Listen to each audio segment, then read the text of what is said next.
لبيك اللهم لبيك لبيك لا شريك لك لبيك إن الحمد والنعمة لك والملك لا شريك لك. Pemirsa, saat ini juga kita tengah tersambung dengan jurnalis Jawa Pos yang berada di Madinah. Kita tersambung dengan Dimas Ginanja. Selamat pagi waktu setempat. Assalamualaikum Dimas. Waalaikumsalam, selamat siang Septi. Baik, seperti yang sudah diinformasikan bahwa pemerintah Arab Saudi menetapkan untuk larangan penggunaan visa ilegal. Namun ada informasi terbaru yakni terdapat 30 WNI yang ditangkap karena kedapatan menggunakan visa ziarah untuk berhaji. Bisa Anda ceritakan kepada kami? Iya, betul, tepat sekali. Saat ini lebih tepatnya bukan ditangkap ya, karena mereka sebenarnya masih bisa masuk ke Arab Saudi menggunakan visa ziarah. Jadi belum ada penangkapan. Penangkapan mungkin akan dilakukan ketika mereka kedapatan untuk masuk ke Mekah ketika pada puncak haji nanti, yaitu kemungkinannya di tanggal 5 Juni akan mulai proses puncak haji. Tetapi jika mulai dari tanggal 29 April sebenarnya, kalau mereka masih mencoba untuk masuk ke Mekah menggunakan visa bukan visa haji, maka baru akan ada proses penangkapan. Informasi yang disampaikan oleh Konjen sendiri saat ini, Konjen tidak bisa melakukan apapun karena tidak memiliki wewenang untuk melakukan penangkapan dan sebagainya. Tetapi Sabtu kemarin ketika Konjen mendapatkan informasi bahwasanya mereka masuk menggunakan visa ziarah, maka mereka sebenarnya tetap secara sah bisa masuk ke Arab Saudi asalkan tidak ke Mekah, seperti itu. Tetapi ada dugaan mereka akan menggunakan visa ziarah itu untuk berhaji karena salah satu dari 30 orang itu yang kebetulan yang ketika ditanya adalah orang Madura, mereka mengatakan bahwasanya mereka akan berhaji juga menggunakan visa itu dan mereka sudah membayar sekitar 150 juta rupiah untuk bisa terbang sampai ke Arab Saudi, termasuk juga mendapatkan visa tersebut. Seperti itu kronologinya, Septi.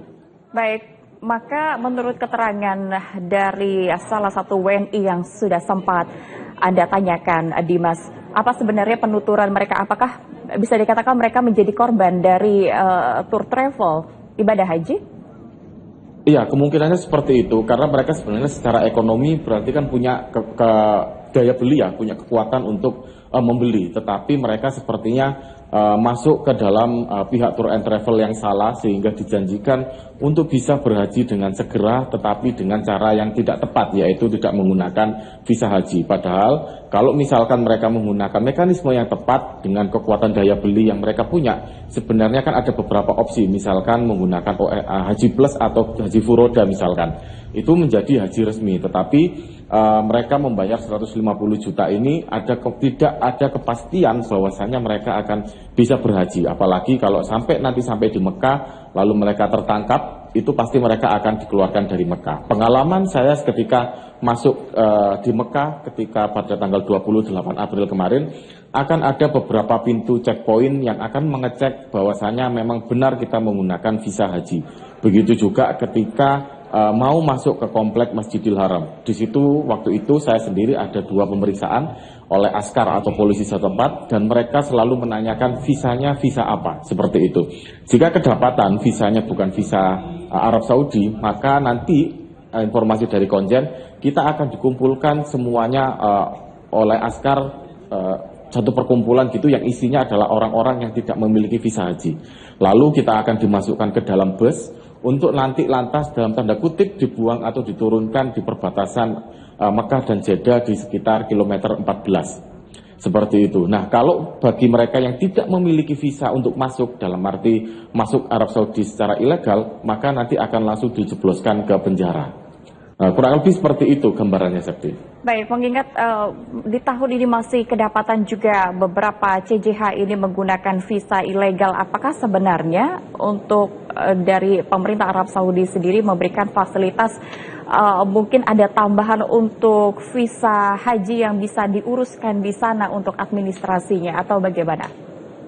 Oke, itu sayangnya untuk saat ini sudah tidak bisa dilakukan lagi. Jadi seluruhnya proses sudah ditutup sehingga tidak mungkin lagi ada visa tambahan.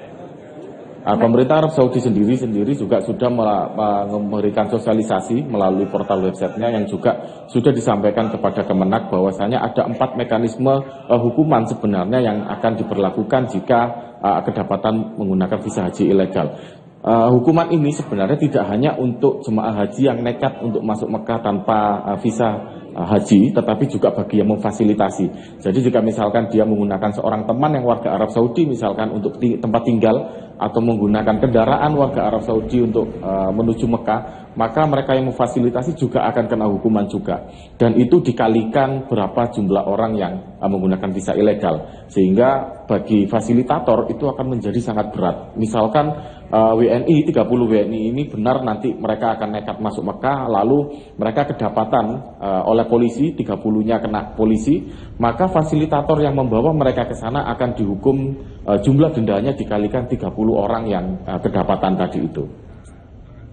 Baik, dan juga sepertinya ada informasi bahwa bagi CJH yang kedapatan visa ilegal akan ada larangan 10 tahun tidak bisa berhaji, atau seperti apa, bisa dijelaskan, Tibas? Iya, betul.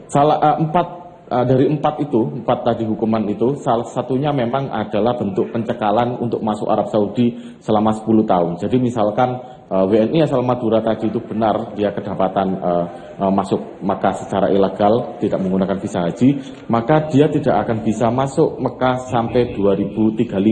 Sehingga nanti misalkan di tengah jalan dia mau mengurus haji resmi pun itu tidak akan bisa masuk ke Arab Saudi sebelum 2035. Baik, terima kasih atas laporan Anda, Dimas Ginanja. Selamat kembali bertugas. Pemirsa, tak hanya paspor, ada satu kartu penting yang kini wajib dimiliki seluruh jemaah haji, yaitu kartu nusuk. Kartu ini menjadi syarat utama untuk bisa menjalankan seluruh rangkaian ibadah haji, termasuk memasuki kota Mekah dan mengikuti wukuf di Arafah.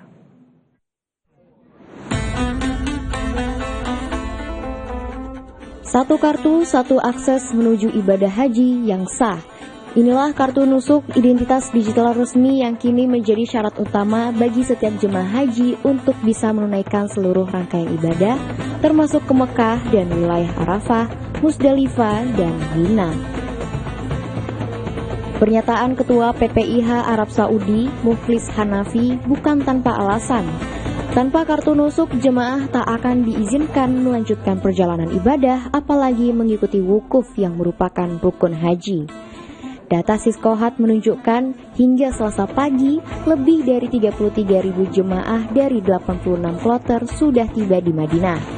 Dalam kondisi padat seperti ini, kartu nusuk berfungsi sebagai tiket utama yang memverifikasi legalitas jemaah. Setibanya di hotel, kartu ini akan dibagikan dalam 1 kali 24 jam oleh syarikah atau penyedia layanan haji. Prosesnya bahkan disertai dokumentasi untuk menghindari kehilangan atau penipuan. Mulai di tanah air itu kan sudah diperkenalkan ya. Mulai di tanah air. Lalu kemudian saya kira petugas kloter, kemudian karom dengan karunya, dan saat pembagian itu juga kan disampaikan ya pentingnya nusuk ya, berada nusuk itu. Lalu kemudian fungsinya juga karena itu bisa menjadi nyawa kedua jamaah di luar negeri ya setelah paspor, bahkan lebih komplit dari paspor ya. Kalau paspor itu hanya untuk masuk dan keluar ke negara, tapi kalau nusuk ini fungsinya adalah di setiap titik-titik perhajian itu yang akan menjadi rujukan.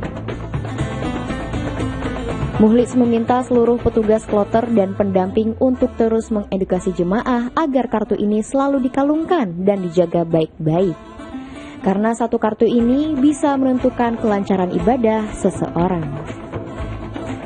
Dengan sistem pengawasan ketat dari pemerintah Arab Saudi, kartu nusuk kini menjadi syarat tak tergantikan dalam penyelenggaraan ibadah haji. Tanpa kartu ini, perjalanan spiritual jemaah bisa terhenti di tengah jalan.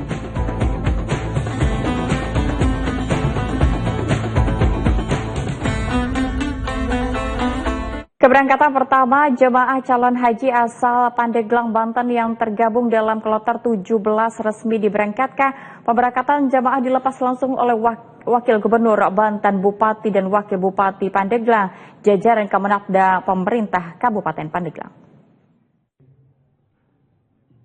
Sebanyak 393 jemaah calon haji asal Kabupaten Pandeglang diberangkatkan menuju embarkasi Pondok Gede Jakarta pada Selasa dini hari. Jemaah calon haji yang diberangkatkan terdiri dari 163 jemaah laki-laki dan 230 jemaah perempuan. Jemaah termuda asal Pandeglang berusia 18 tahun, sedangkan jemaah tertua dengan usia 95 tahun.